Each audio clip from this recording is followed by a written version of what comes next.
Voici donc les résultats de la visite de Donald Trump à Pékin pour rencontrer Xi Jinping. Washington a complètement arrêté aujourd'hui la vente d'armes à Taïwan, soi-disant pour assurer aux forces armées américaines une quantité suffisante de munitions dans le contexte de la guerre avec l'Iran.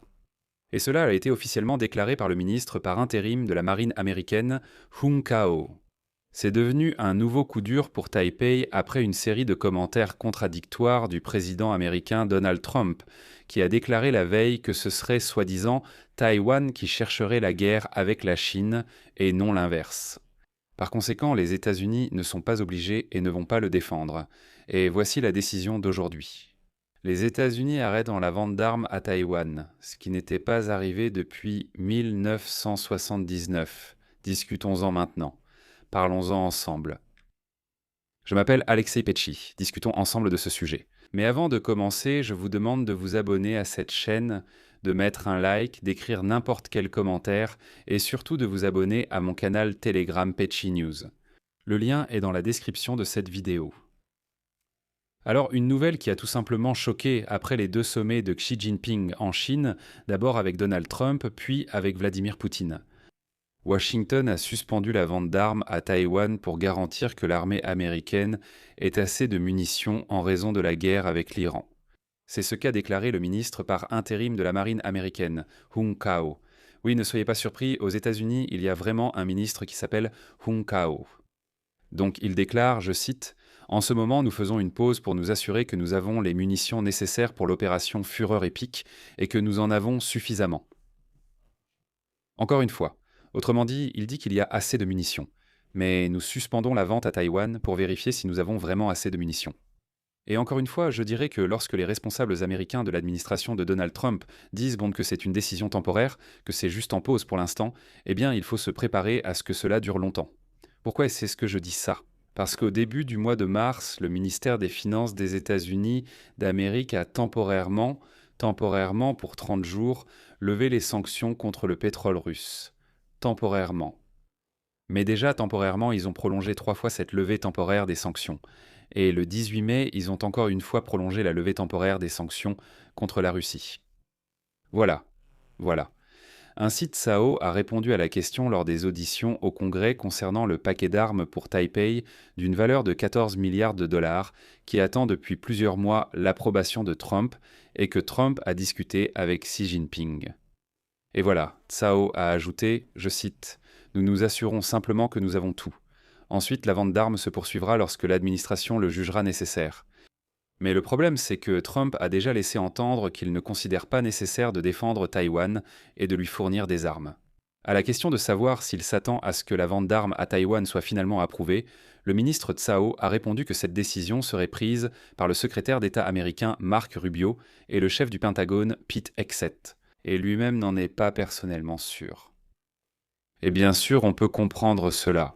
Suite à la déclaration du ministre TSAO, l'inquiétude monte après l'annonce que les États-Unis ont déjà utilisé une grande partie de leurs missiles depuis le début de la guerre avec l'Iran le 28 février, désormais en trêve fragile. Mais le problème, c'est que l'administration de Donald Trump a tout simplement encore une fois abandonné un de ses alliés. De quoi est-ce que je parle ?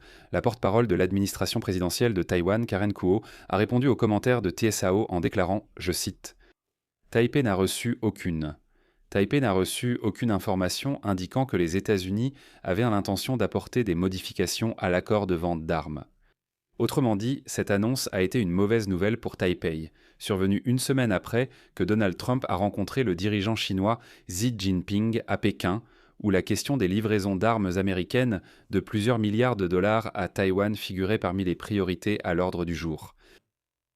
Pékin a déclaré à plusieurs reprises qu'il s'opposait fermement à la vente d'armes américaines à la démocratie insulaire, qu'il considère comme sa propre province. Lors de la visite de Trump, Xi Jinping a fait une déclaration ferme, avertissant du risque de conflit entre les États-Unis et la Chine en cas de mauvaise gestion de la question taïwanaise.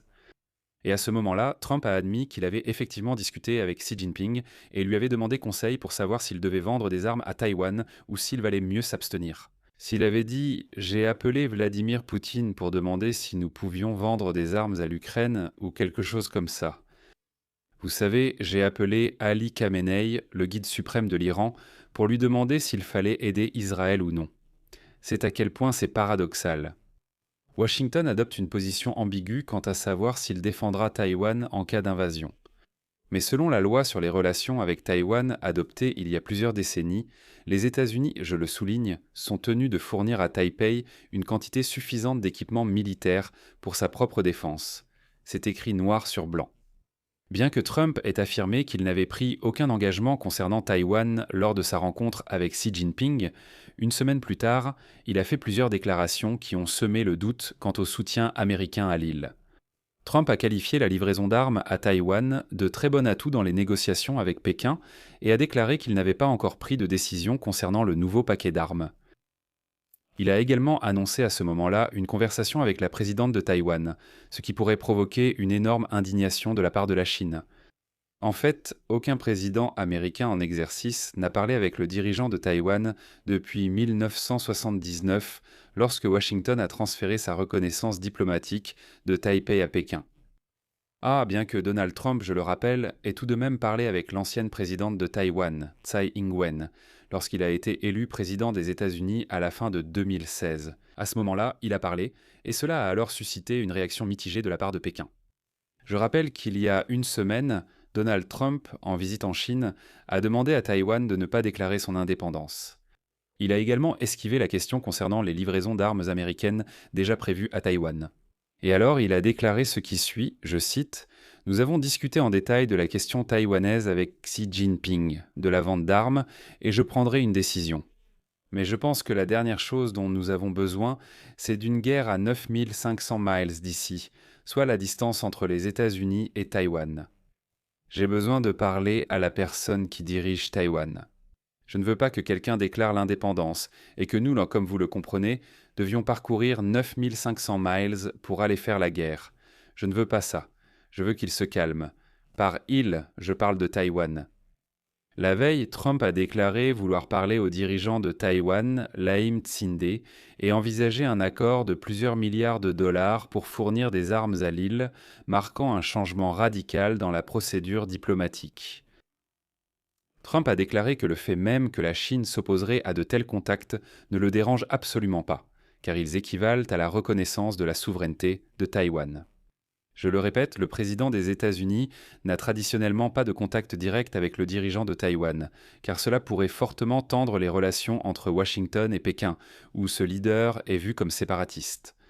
Et voici que la vice-ministre des Affaires étrangères de Taïwan, Chen Min-ki, a déclaré que Taipei devra clarifier ce que Donald Trump entendait exactement lorsqu'il parlait de ses projets de vente d'armes à l'île.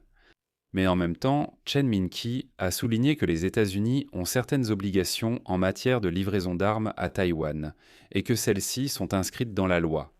Il parle précisément d'obligations.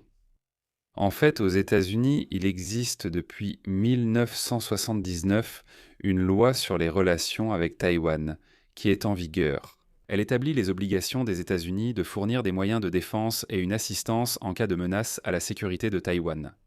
Le président et le Congrès des États-Unis déterminent l'ampleur et la nature de l'aide et des livraisons d'armes. Et maintenant, je vais citer Min-ki. La vente d'armes entre Taïwan et les États-Unis a toujours été la pierre angulaire de la paix et de la stabilité régionale. La vente d'armes des États-Unis à Taipei fait partie de l'engagement de sécurité des États-Unis envers Taïwan. Et elle sert de facteur de dissuasion commun contre les menaces régionales. Mais il semble que Trump se fiche de ces règles. D'un autre côté, Trump peut suspendre la vente d'armes afin de commencer par discuter vraiment de tout avec la présidente de Taïwan. Mais après ses propos selon lesquels Taïwan doit se calmer, après sa déclaration que c'est Taïwan qui cherche la guerre, cette conversation n'augure rien de bon pour l'île autonome. Je vais m'arrêter là. Donnez votre avis et vos conclusions dans les commentaires sous cette vidéo. Abonnez-vous à la chaîne, activez la cloche et n'oubliez pas de mettre un like. C'est tout pour aujourd'hui. Prenez soin de vous. À bientôt à tous.